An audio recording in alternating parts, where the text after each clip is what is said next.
Македонија го чествува 11 октомври, денот на македонското народно ослободително и антифашистичко востание, символ на непокорот и на слободарскиот дух на македонскиот народ и на сите народности што живеат на овие простори. 11 октомври 1941.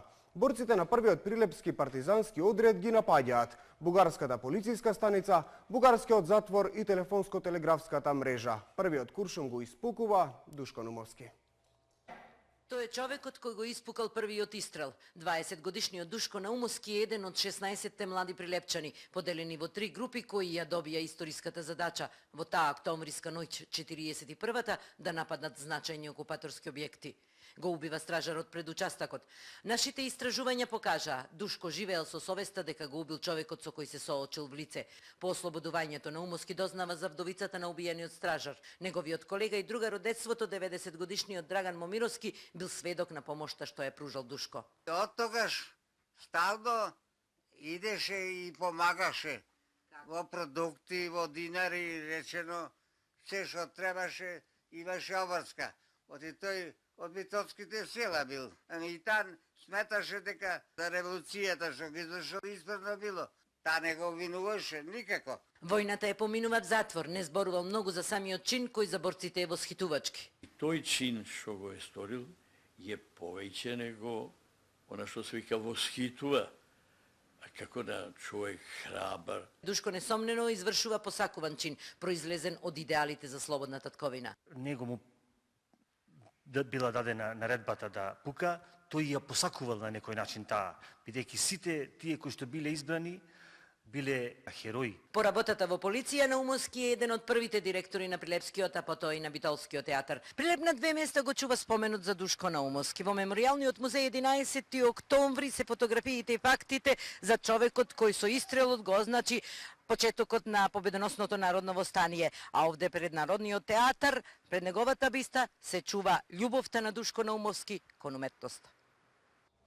72 години подоцна градот Херој слави. Во Прилеп беа бројни државни и партиски делегации. Почит на хероите кои за секогаш се вградија во темелите на независна Македонија. Од АДО председателот Иванов, началникот на Генералштабот на армијата на Република Македонија Горан Чакотевски, Сдруженијата на борците од НОП. Ако борбата на нашите дедовци беше за слободна и независна Македонија, борбата на оваа генерација македонци е економски просперитет и влез во евроатлантските интеграции. Ова беше главната порака која се упати од градот Херој Прилеп по повод 72-та годишнина од кревањето на антифашистичкото востание.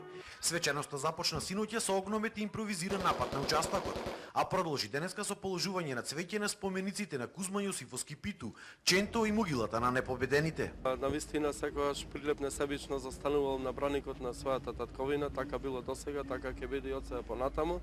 Борците од НОП упатија порака никогаш да не се заборави нивното дело.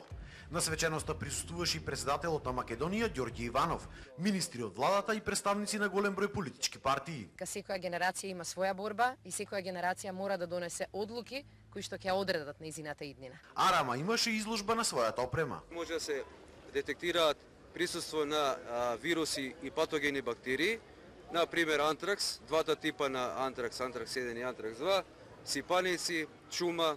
Ова е скутер за подвода, се користи за големи дестинации. Се изведоа и голем број на показни вежби.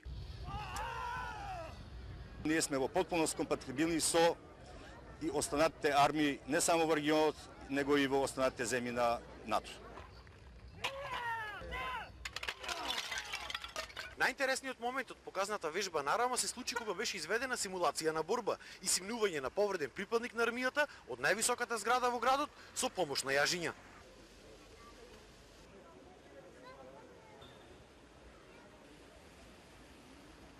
Освен изложбата на Арама се одржа изложба на олтајмери и ултрапланинскиот маратон Крали Марко. 11 октомври се одбележа и во Скопје делегации на Собранието на Република Македонија. Владини делегации и делегации на град Скопје, Сдружение на борците од НОБ положија свежи цвеќиња пред спомениците и паметниците на паднатите борци на градските гробишта во Бутел, пред споменикот на паднатите херои во паркот Жена Борец, пред споменикот на првиот председател на президиумот на АСНОМ Методи Андонов Ченто, на гробот на Михаило Апостолски и на гробовите на покојните председатели на Република Македонија Борис Трајковски и Киро Глигоров. А во Собранието на Република Македонија беа доделени државните награди 11 октомври. Добитници се Сржан Керим за посебни достигнувања во науката и образованието, Решат Амети за животно дело од областа на културата и уметноста и Драгослав Аргировски за животно дело во областа на новинарството и публицистиката.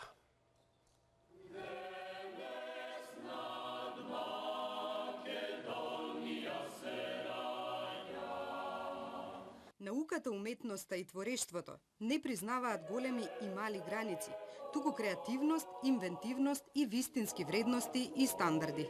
Токму меѓу нив се наоѓаат годинашните лауреати на наградата 11 октомври. Срđan Керим, Решат Ахмети и Драгослав Драги Аргировски.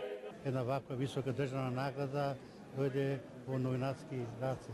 Сепак е тоа признание за едно 50 годишно активност и афирмација на се она што е во Република Македонија било и ќе биде.